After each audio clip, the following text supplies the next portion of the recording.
"Excuse me, I have an appointment upstairs." The sentence was polite, quiet, simple. The man who said it was black, dressed in a navy overcoat, with a worn leather portfolio tucked carefully against his side.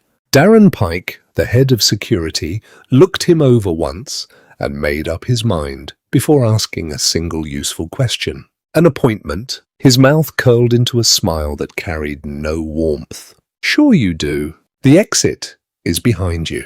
Nobody upstairs is waiting for you, and we don't let people wander in here off the street pretending they belong." Then his eyes dropped to the man's old coat. "Take that dirty coat outside before you make this lobby smell." Phones began to rise. A woman near the elevators started recording. Someone laughed. Several employees in tailored suits suddenly found the marble floor, their watches or their coffee cups more interesting than what was happening in front of them. Darren closed one hand around the man's elbow and began pulling him toward the revolving doors. Nobody in that lobby understood who they were touching. Nobody understood that the quiet stranger they were removing from the building had come there deliberately.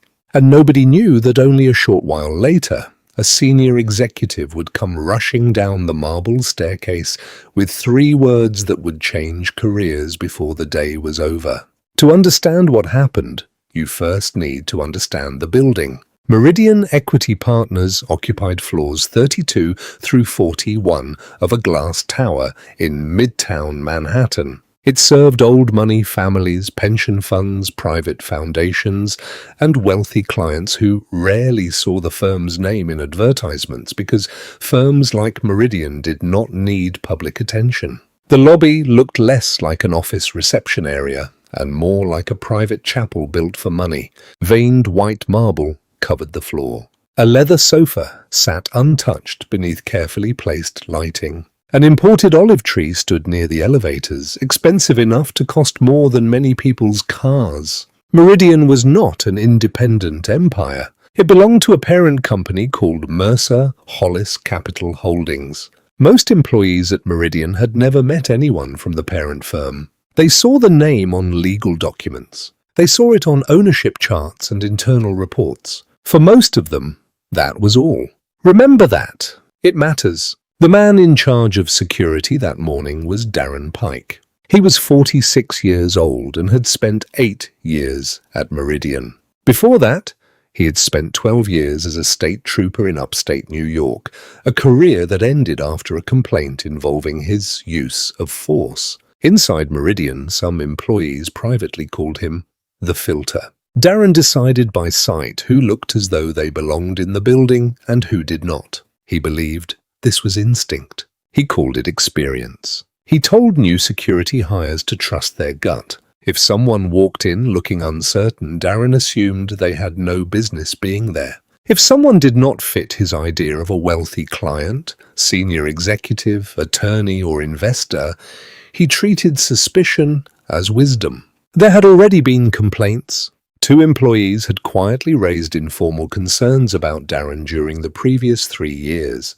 Those complaints had been passed upward to his former supervisor, Gregory Sloan. Gregory had reviewed them, placed them into files, and closed them without meaningful action. Darren was never told, so he carried 2 beliefs into that lobby every day. He believed he had a clean record, and he believed he was excellent at his job. Both beliefs were about to collapse. Behind the reception desk sat Lauren Beck. She was 29 years old and had worked at the reception desk for 3 years. She treated the visitor check-in system with absolute authority. If a name did not appear on her screen, she assumed the person had made a mistake. If Darren approached and lifted an eyebrow, Lauren usually trusted his suspicion before she trusted the visitor. On her schedule that morning, one appointment had been marked in red italics as private. The entry contained only Calvin's initials, the word private, and a note directing the visitor to Evelyn Hollis's office only. Lauren had asked her manager what the initials meant. Her manager did not know. Lauren moved on. She barely thought about it. Soon she would remember those initials for the rest of her career. Across the city, earlier that morning, a man sat at a kitchen table in a quiet Harlem brownstone. Coffee steamed from a plain white mug. Behind him, a framed college acceptance letter hung on the wall. Beside it was a photograph of a woman holding the hand of a young boy outside a middle school library. His mother. She had died several years earlier. Sometimes, when the house was quiet, he still spoke to that photograph. On his right hand, he slid on a gold signet ring worn smooth from decades of use. Inside the face of the ring was a small shield with a single letter engraved into it. He picked up an old leather portfolio. The corners were scuffed. The surface carried faint water stains. Gold initials had faded with age, but they could still be read. The portfolio had belonged to his father. For 31 years, his father had carried bills of lading and shipping documents inside it while driving trucks across several states. The son carried it now on certain days when he wanted to remember where his family had started. He picked up his phone and called one person. "Evelyn, it's me. I'll be there this morning." The woman on the other end sounded careful. "Are you sure you don't want me to meet you in the lobby? I can come down." "No. I want to see the building the way a stranger sees it. Don't tell anyone I'm coming." "I mean that, Evelyn." "Nobody." There was a pause. "All right. I trust you." He ended the call, finished his coffee, adjusted his overcoat, picked up his father's portfolio, and stepped into the cold. When he entered Meridian Equity Partners, he did not arrive with an entourage. No driver waited at the door. No executive assistant walked beside him. He wore no visible badge of power. He simply crossed the lobby with the easy pace of a man who had spent his life in rooms more important than this one. Nobody in the lobby recognized what that calm meant. He approached Lauren's desk, set the leather portfolio gently on the counter, then spoke. "Good morning. I'm here for an appointment upstairs." Lauren glanced up, then back at her screen, then up again, more slowly. Her eyes took in the old coat, the worn portfolio, the quiet confidence. "Name? Calvin Mercer. It may be listed as private." Lauren typed, paused, typed again. "I don't see you. Try Evelyn Hollis's office. She's expecting me." Lauren's fingers stopped. She gave a dry little laugh. "Sir, we don't arrange private executive meetings for people who walk in without a confirmed entry. If you're not in the system, you're not on the calendar." Calvin nodded. He did not argue. He simply waited. That was when Darren Pike walked over. Darren had already been watching. He had noticed Calvin the moment the revolving doors opened. He had studied the coat, the old portfolio, the lack of an escort. He had made his decision before Calvin ever reached the desk. "Is there a problem?" Lauren relaxed slightly. "He says he has an appointment upstairs. I can't find him in the system." Darren turned toward Calvin. His smile was polite only on the surface. "Sir, I'm going to ask you to step away from the desk." Calvin did not move. "Could you call Evelyn Hollis's office? She's expecting me. One phone call will clear this up. We don't make executive calls because someone in the lobby asks us to. It's one phone call." And I said no. Darren kept using the word "sir," but each time the word sounded less like respect and more like control. Calvin nodded once. He stored the exchange away. He did not raise his voice. He did not rush to pull out identification. He did not begin reciting titles or explaining his importance, and that silence made Darren more suspicious. In Darren's mind, an innocent visitor should become nervous. An innocent visitor should prove himself. An innocent visitor should explain. Calvin did none of those things. So Darren decided Calvin must be hiding something. Near the elevator bank stood a young junior accountant named Adrian Cole. He was 25 years old and only 3 weeks into the job. This was his first serious position after graduate school. He held a coffee cup halfway to his mouth and stopped moving. His mother had spent years working as a public defender in Queens. She had repeated one sentence to him throughout his life. "If something feels wrong, don't let everyone around you convince you it's normal." Adrian watched the scene unfolding near reception. He could feel something wrong, becoming normal in real time. He lowered his coffee. At the desk, Darren placed one hand on Calvin's elbow, lightly at first, a touch meant to look professional while communicating something else. Let's step over toward the door. We can deal with this there. Calvin looked down at the hand, then back at Darren. Please take your hand off me. Darren did not. From a nearby hallway, a younger security officer named Owen Pierce appeared. Owen had been on the job for only 2 months. He saw Darren's hand on Calvin's arm. He saw Calvin's expression, and something inside him tightened. He knew the situation was wrong. He knew it before anyone said another word. But Darren was his supervisor. Owen was inexperienced. He froze. Lauren picked up the reception phone. She did not call Evelyn's office. She called the security station. We need another officer in the lobby. There's a situation. Calvin heard that word, situation. He heard his presence transformed into a problem. His jaw tightened. For the first time, something changed in his face. Not rage, something older. The tiredness of a man who had stood in different lobbies in different cities, wearing different clothes and still found himself being asked to prove he belonged. Near the elevators, Adrian took out his phone. He hesitated, put it partly away, then pulled it out again. He pressed record. Darren moved closer to Calvin. His voice dropped. I'm not going to ask again. We've had people come in here off the street and cause problems. The exit is right there. I'm not off the street. You will be if you keep this up. A woman near the olive tree gasped. Another employee raised her phone. Darren tightened his grip around Calvin's arm. Owen stepped forward. Then, almost automatically, he took Calvin's other side. Neither officer used extreme force. They did something quieter. They bracketed him. They began guiding him across the marble, as though the question of whether he belonged had already been settled. Calvin did not resist. That detail would matter later. He did not pull away. He did not shout. He did not threaten. He allowed himself to be moved, one humiliating step at a time. Across the marble floor of a building owned through layers of corporate structure by him. His father's leather portfolio brushed against his leg. The faded initials caught the light for a moment in Adrian's shaky phone video. Calvin's face held almost no surprise. That was perhaps the hardest part to watch later. He did not look shocked. He looked tired, like someone who had seen versions of this before. Darren and Owen brought him to the revolving doors. Darren leaned closer. Don't come back. Calvin turned his head slightly. His eyes hardened. Not loudly, not dramatically, just with the cold firmness of steel. I won't need to. The revolving door turned. Calvin stepped outside.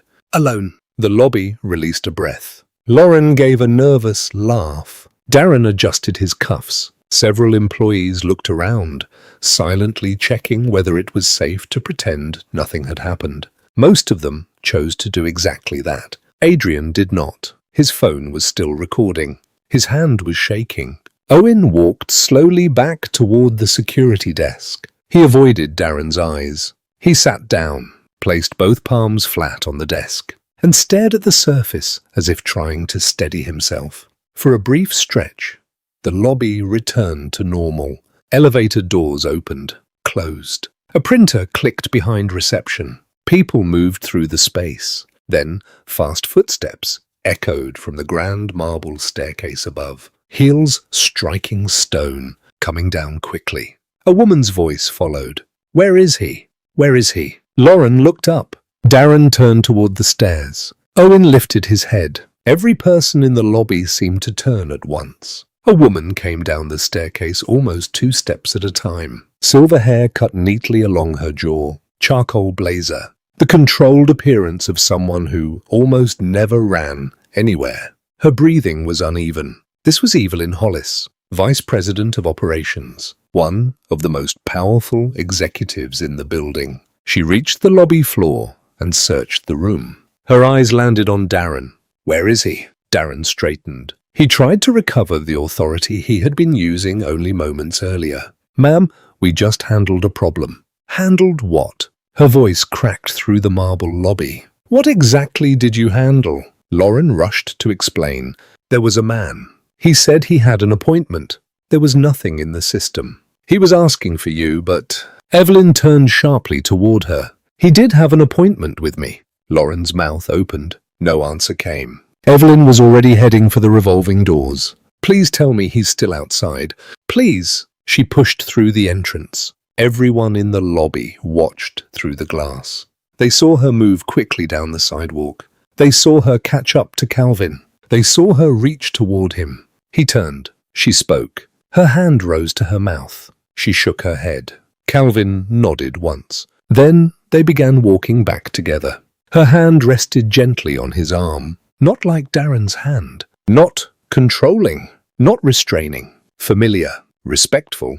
Darren's face began losing color. The revolving door turned. Calvin and Evelyn entered together. Adrian, still holding his phone, whispered under his breath, "Oh my God." Owen took a small step away from Darren. Lauren stood so still she seemed to have forgotten how to breathe. Evelyn stopped in the center of the lobby. She pointed toward Calvin, the same man security had just removed. Then she said 3 words. "That's the owner." The lobby became completely silent. A phone rang behind reception. Nobody answered. An elevator opened. No one stepped out. The doors closed again. Lauren stared. Darren touched his own chest without realizing it, almost as if checking whether his heart was still beating. Evelyn continued. "Mercer Hollis, Capital Holdings. The company that owns Meridian. The company that controls this building. The company that owns the marble floor you just dragged him across." Then she turned toward Calvin. "Mr. Mercer, I am so sorry." "Evelyn?" "It's all right." "No, it isn't." Darren tried to speak. "Mr. Mercer, sir." I didn't know. There was no way for me to... Calvin lifted one hand. Darren stopped. "Mr. Pike, you've already told me everything I needed to know. You did it before you knew my name." Darren's mouth closed. Evelyn turned toward Lauren. "Call Human Resources. Right now. Tell Marissa Lane we have a serious incident in the main lobby involving the majority owner of the parent company. Tell her I want every second of security camera footage preserved immediately. No deletion. No overwrite. No delay." Lauren reached for the phone. Her hands were shaking badly enough that she dropped the receiver once before picking it up again. Evelyn looked at Owen. "Stand down. You'll give a statement later. You are not being judged until we understand exactly what happened." Owen nodded. He could not lift his eyes. Calvin looked around the lobby. At Darren. At Lauren. At Owen. At the employees who had watched. At the phones still pointed toward him. "I'd like to go upstairs. I came here for a meeting. I'd still like to have it." He paused. "And I want Mr. Pike, Miss Beck, and Mr. Pierce interviewed as part of a formal review." Evelyn nodded. "Done." The executive elevator opened. Calvin stepped inside. Evelyn followed. The doors closed on a lobby filled with frozen faces. Darren remained standing where he was. Owen stared at the floor. Lauren still held the phone. And somewhere above them, Marissa Lane in Human Resources was receiving a call that would reshape months of work. The executive elevator opened onto a quieter world. Thick carpet, soft lighting. Floor-to-ceiling windows looking across Manhattan. Evelyn led Calvin down a long hallway into a conference room. A polished walnut table filled the center. 8 chairs surrounded it. She closed the door. For the first time in all her years working there, she locked it. She poured Calvin a glass of water. Her hands were still unsteady. He accepted it, did not drink, set it down. Then he sat at the head of the table, the chair where he had been expected from the beginning. Morning light crossed the room and caught the gold signet ring on his right hand.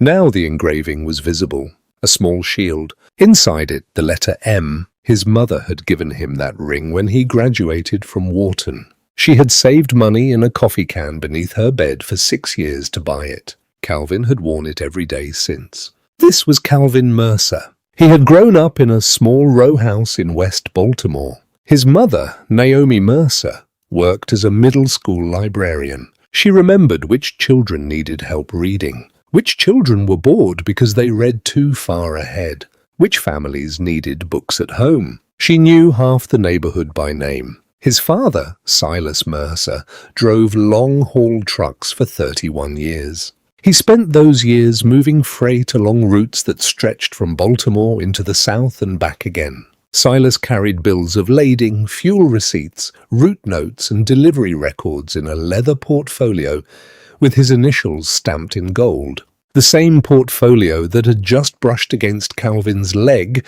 while security walked him across the lobby of a building his company owned. Calvin attended Morehouse on an academic scholarship. Later, he earned a graduate business degree through a fellowship. He built his first investment fund while still a young man. The fund managed pension money for teachers like his mother. That was intentional. Years later, Calvin acquired a controlling stake in a struggling investment firm run by Warren Hollis. The firm was close to collapse. Warren expected layoffs. Calvin offered capital under one unusual condition. Nobody gets fired simply to make the numbers look better. Keep the receptionists. Keep the mailroom staff. Keep the junior analysts. Teach people. Give them time. Then judge performance honestly. Warren agreed. The company survived. Later, he renamed the parent organization Mercer Hollis Capital Holdings. Calvin had told him not to. Warren did it anyway. After Warren died, his daughter Evelyn remained with the firm. One of the last things Warren told her was simple. Stay close to Calvin. He's the real one. Years later, Mercer Hollis held the majority stake in Meridian Equity Partners, the same subsidiary whose lobby had just removed its own owner. Calvin's name was not displayed on the reception desk. It was not written on the lobby directory. It appeared instead on the corporate documents that controlled the building. Calvin turned away from the window. "Evelyn, before you apologize again, I need you to know something." She sat across from him. "All right. I came this way on purpose." Her eyebrows drew together. "What do you mean?" No announcement. No escort. No one in the lobby warned ahead of time. "I do this once a year. I choose one of our companies. I walk through the front door like a stranger because I want to know how the company treats someone who appears unable to offer it anything." He paused. "This year I chose Meridian. I called you so there would be one person in the building who knew I was expected. But I told you not to tell anyone else." Evelyn closed her eyes. When she opened them again, tears stood in the corners. "Calvin, I've been telling operations leadership for years that something felt wrong about that lobby. I raised concerns. Nobody acted. I know. I'm so sorry you had to be the one." "Evelyn, stop." Calvin folded his hands on the table. "This isn't about apologizing to me because I own the building. It's about Darren Pike deciding who I was before I gave my name. It's about Lauren Beck accepting his judgment without making one simple call. It's about Owen Pierce knowing something was wrong and still putting his hands on me. And it's about a lobby full of educated professionals in expensive suits who watched it happen. Some recorded. Most stayed silent. That's the issue. Not one bad guard. A system that let him feel completely comfortable doing that in the middle of a normal workday." Evelyn nodded. She did not argue. Calvin placed his father's portfolio on the table. The initials faced her. She stared at them. "That belonged to your father, didn't it? He carried it for decades. Every route, every delivery, every receipt. I bring it with me sometimes. It reminds me where all of this started." Calvin gave a small, tired smile. Today felt like the right day. There was a knock at the door. Evelyn wiped her eyes. That should be Marissa. Let her in. Marissa Lane, Meridian's Human Resources Director, entered carrying a blue folder. Her face was pale. She had already requested the security footage. She had contacted legal counsel. She was experienced, careful, competent. And the moment she saw Calvin seated at the head of the table, she understood that nothing about this investigation could be handled casually. Calvin gestured toward a chair. "Marissa, sit down. We're going to do this properly. Not quickly, not quietly, not buried, properly. I want every camera angle from the lobby. I want Lauren's call logs. I want Darren Pike's complete personnel history. Not the polished version. Every complaint, every informal note, every concern, every incident from the day he started. I want everything. Marissa nodded. Yes, Mr. Mercer. No retaliation. No rushed confidentiality agreements. No public relations strategy before facts. If policy protects Darren during the investigation, we honor it. If policy requires action, we apply it. Either way, nothing gets hidden. Marissa wrote that down word for word. She knew the board would eventually read it. The review began immediately. By the next morning, Marissa sat in a dark office surrounded by glowing monitors. Security footage from several lobby angles had been preserved. Adrian Cole had voluntarily sent his phone recording along with a short message. I hope this helps. Marissa had handled many internal investigations. This one felt different. Her hand shook slightly each time she reached for the mouse. Calvin arrived. Evelyn came with him. A third person joined them, Helena Price, board chair of Mercer Hollis Capital Holdings,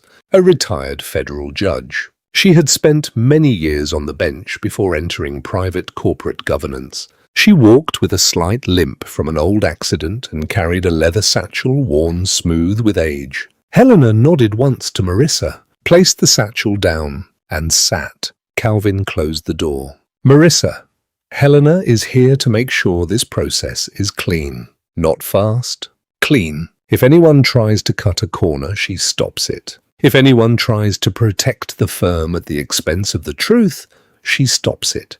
Especially if that person is me. Helena folded her hands. I've been told I'm difficult to charm. Mr. Pike is unlikely to change that. They began with the footage, several angles, sirs, audio isolated, every statement recorded, every movement timed, every action preserved. They watched Darren dismiss Calvin. They watched his hand close around Calvin's elbow. They watched Lauren call security. They watched Owen step in, despite visible hesitation. They watched Calvin being guided across the marble. They watched the revolving doors turn. They watched the employees around them, some staring, some filming, some turning away. They watched once. Then Helena asked to see it again. Then again. With each replay, Evelyn's face tightened. Eventually, she pressed one hand over her mouth. Calvin did not focus on himself. He watched Darren, then Lauren, then Owen, then the people in the background, the ones who raised phones, the ones who laughed, the ones who kept walking. Finally, he spoke. Don't start by apologizing to me. Start with Adrian Cole. He's new. He had the least power in that room. And he was one of the only people who recognized that something needed to be preserved. Marissa wrote it down. Adrian was interviewed. He sat in a chair that seemed too large for him. His hands twisted together. He admitted he almost did not record. He had been afraid of becoming known as the difficult new employee. He had been afraid of damaging his career before it started. Then he repeated what his mother had always taught him. If something feels like it shouldn't be normal, don't let it become normal. Calvin listened from an adjoining room. When Adrian repeated his mother's words, Calvin closed his eyes. He remained still for several seconds. Darren Pike's interview came later. He arrived with a union representative. He had prepared his explanation. He sat down, folded his hands, and began. I was enforcing standard lobby protocol. We have had unauthorized people enter before. There was no way for me to verify the visitor's identity. I acted according to the training this company has given me for years. Helena did not look up immediately. Mr. Pike, let me read a few things. She opened a folder. One earlier report showed Darren had flagged a black attorney from Meridian's own outside legal counsel as suspicious and possibly in the wrong building. The attorney had already visited the building 12 times during the previous year. Another report described a black software vendor being made to wait outside in severe winter weather for more than 40 minutes while credentials were supposedly verified. Those credentials had already been submitted twice. The vendor held an $80,000 contract with Meridian. He later refused to renew it. Another record involved a black candidate interviewing for a senior executive role. The candidate left early. He later told the hiring partner that the reception experience had already told him enough about the company's culture. Helena looked up. "Would you like to explain those incidents, Mr. Pike? Or would you prefer that I continue?" Darren's representative shifted, said nothing. Darren tried another defense. "Those were unrelated situations. Everyone had a reason." Helena's voice remained calm. "Everyone had your reason. I'm asking whether you see a pattern." Silence. Then Darren said something that was perhaps the most honest sentence he spoke during the entire investigation. "I don't think I'm racist. I think I'm good at my job." Helena nodded slowly. "Those two beliefs are exactly why we're here. Nobody is good at a job that requires deciding a stranger's legitimacy by appearance alone. That isn't professional instinct. It's a shortcut. And shortcuts become dangerous when the person using them never questions who gets harmed." Darren looked up. Evelyn sat against the wall. Her eyes were wet. She did not look away. While Darren waited in another room, Marissa placed new documents across the table. The overnight review had uncovered 6 prior informal complaints involving Darren. Every one of them involved visitors of color. All had been closed by his former supervisor, Gregory Sloan. None had been placed properly into Darren's formal performance record. None had led to meaningful coaching. None had reached the board. Then came an internal demographic audit that had been completed more than a year before Calvin's visit. The firm's own outside consultant had warned that lobby escalations disproportionately involved Black, Latino, and South Asian visitors compared with the building's overall visitor population. Gregory had received the report. He marked it as received, then filed it away. It never reached Evelyn. It never reached senior leadership. It was never used to retrain Darren. Lauren's call history revealed another pattern. Across 3 years of escalation records, there were 11 prior incidents in which she had called security on a black or brown visitor because she could not immediately locate an appointment. In 3 of those 11 cases, the visitors actually had valid appointments. Lauren had entered their names incorrectly. Those mistakes had never been added to her training record. Then Marissa found an email from Evelyn. The subject line raised concerns about lobby escalation patterns and Darren Pike. Gregory Sloan had replied, "Noted, will monitor." Nothing followed. No documented review, no training, no corrective plan. The email thread simply ended. That evening, Calvin sat alone in Evelyn's office, reading everything. He turned pages slowly, made small pencil marks in the margins. Evelyn entered carrying tea. She sat across from him. "The evidence was always here," Calvin said. "We only started looking because this time it happened to me." Evelyn lowered her eyes. "What do? We fix it. Openly, carefully, even if it hurts. And we make sure the next person walking through that lobby doesn't need to own the building to be treated like a human being." Lauren's interview came next. She entered with red eyes. She had barely slept. Before Marissa could begin, Lauren spoke. "I don't want a representative. I just want to answer." Marissa nodded. "Lauren, your name is in the call records. You escalated. You described him as a situation. You laughed afterward. When Mr. Mercer told you his appointment was private, you made a decision before verifying with the host office." Lauren began crying. "I was doing what Darren trained us to do." Marissa did not soften the truth. "Lauren, I'm not here to make you comfortable. I'm here to understand what you did. Those are different things." Lauren stopped defending herself. She nodded. "I'm sorry. I know that doesn't fix anything, but I'm sorry." Owen Pierce was interviewed afterward. He came without a representative. He sat down. Before anyone asked a question, he spoke. "I knew it was wrong. I touched his arm anyway. Darren was my supervisor. I'm new, but I'm not going to hide behind that. I knew in the moment, and I still did it. Whatever happens to me, I accept it. But please tell Mr. Mercer I want him to know I understood it was wrong while I was doing it. I don't want him to hear that through some polished human resources summary." Helena leaned forward. "Mr. Pierce, thank you for saying that plainly. It does not erase your action. But honesty tells us something important about what should happen next." Owen nodded. He did not cry. He did not argue.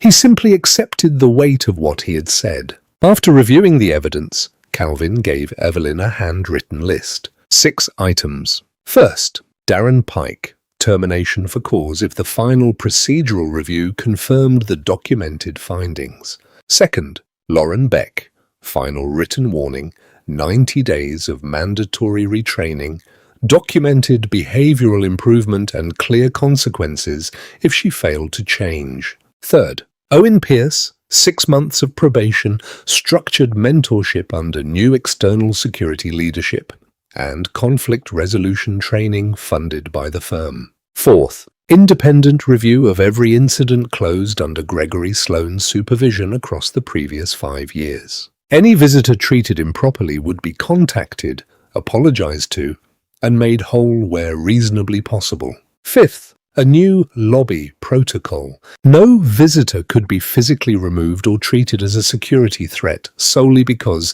reception could not immediately locate an appointment. Host verification had to be attempted through a 2-person process before escalation, unless there was an immediate safety threat. No supervisor could casually override that safeguard. Sixth, an external diversity, equity, and inclusion review of Meridian's broader culture. The findings would be shared internally. A full summary would go to all employees within 90 days. No hiding uncomfortable conclusions simply because they embarrassed leadership. Evelyn read the page twice. The board will approve most of this. The last item will be the fight. They won't want the findings shared. Calvin capped his pencil. Then they'll fight. And they'll lose. Because I'm going to sit in that room and ask every board member whether the people who come to work here deserve to know what kind of workplace they're entering every morning. I want you there when I ask." Evelyn nodded. She already knew her answer. The board meeting took place on the executive floor. 8 members sat around the walnut table. Helena Price presided. Marissa Lane sat along one wall with thick folders. Calvin entered carrying his father's leather portfolio. He placed it on the table. He did not sit. "Before you vote, I want you to make this decision as though I am not in the room." Several board members looked at one another. "Because next time, someone else will walk into one of our lobbies. I may never hear about it. They may not own anything. They may not know anyone upstairs. Your vote cannot be about what happened to me because of my title. It has to be about what kind of company this is supposed to be." Calvin looked toward Helena. She nodded. He picked up the portfolio, then left the room. The door closed. For a moment, nobody spoke. Marissa opened the first folder. The meeting began. She presented the evidence in order. Security footage, audio, prior complaints, visitor incident logs, the demographic audit, Lauren's escalation history, Evelyn's earlier email, Gregory Sloan's failure to follow up. Helena explained the legal and procedural standards, what company policy required, what precedent allowed, what risk the firm carried if it moved too slowly. 2 board members questioned whether termination should happen immediately. One asked carefully about the effect on severance. Another asked whether the external audit findings could be softened and distributed only inside leadership instead of being shared broadly with employees.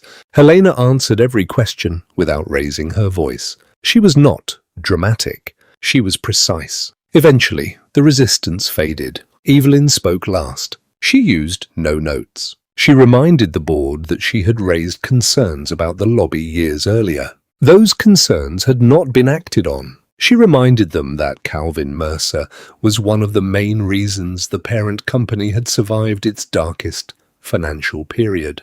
Then she told them something more important. If they weakened the response simply because accountability felt uncomfortable, she would resign, and she would explain publicly why. The vote was unanimous. All 6 actions approved. No amendments. Marissa called Calvin. He was standing near a window in Evelyn's office, watching traffic below. Mr. Mercer. All 6. Unanimous. Calvin closed his eyes briefly. Thank you, Marissa. Sir, Darren Pike is waiting in a conference room. I'm going down now. Good. One thing. Yes? He's going to ask to speak with me. Tell him no. Tell him there is nothing he needs to say to me right now.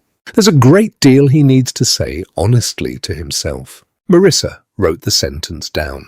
Darren Pike was terminated.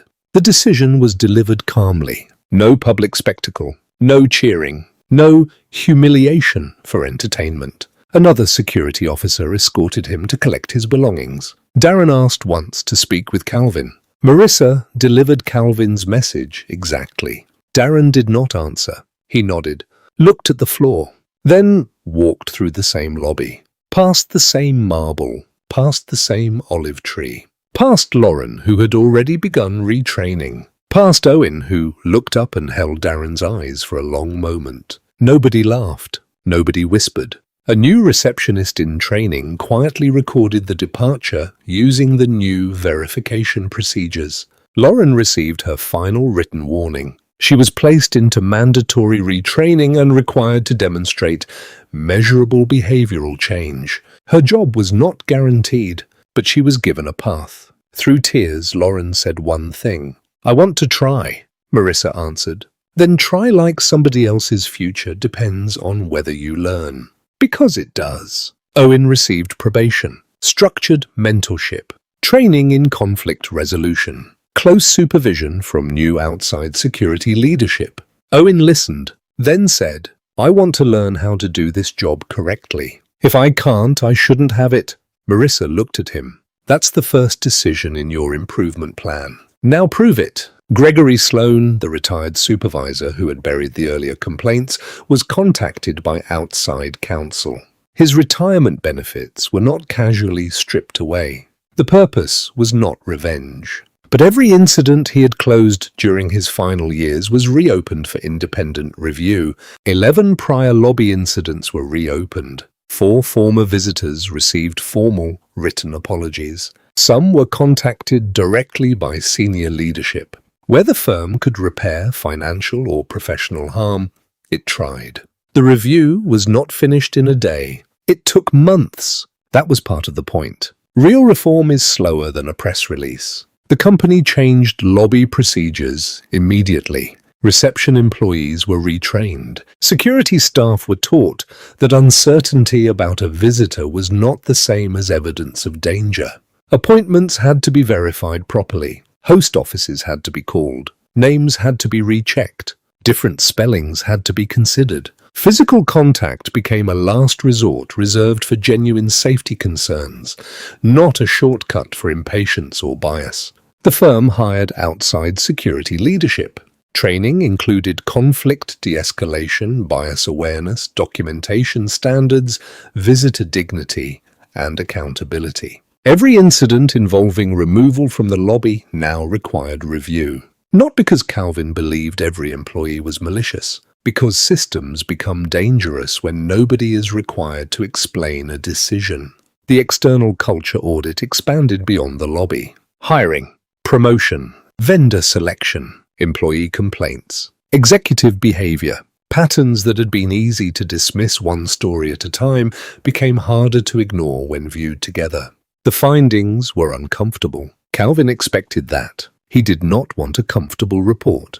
He wanted an honest one. Employees received the summary. Leadership held meetings where people could ask questions. Not every question had an easy answer. Not everyone trusted the process immediately. Calvin did not demand that they should. Trust, he said, is not something leadership can announce. It's something behavior earns over time. Adrian Cole, the junior accountant who had recorded the incident, was called into Calvin's office later.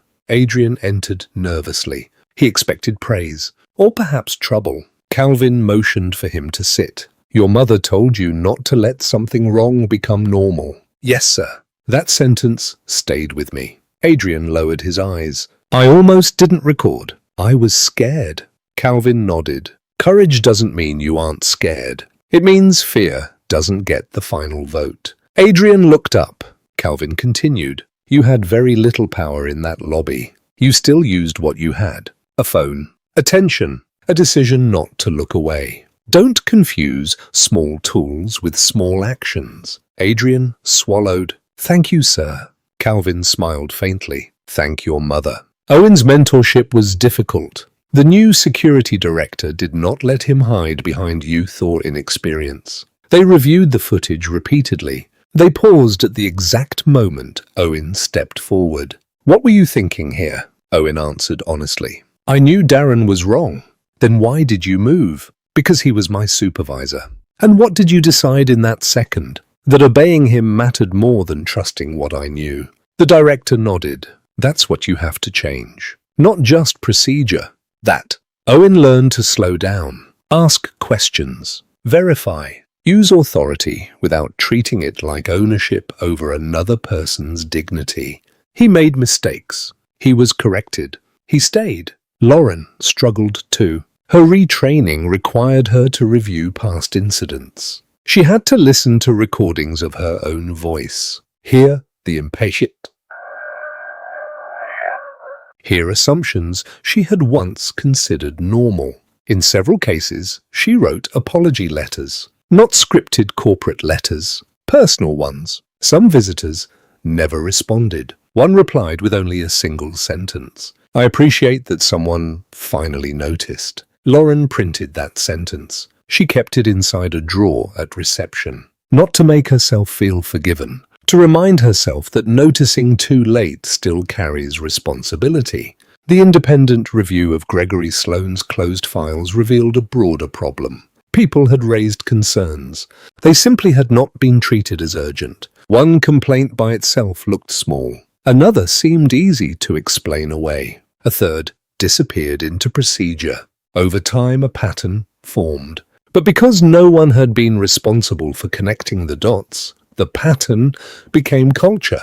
Calvin spoke about that at a company meeting. He stood without a stage. No dramatic lighting. No public relations backdrop. His father's leather portfolio rested on a chair beside him. Most institutional failures don't begin with one giant decision, he said. They begin with small things people decide aren't worth stopping. A complaint that can wait. A joke nobody challenges.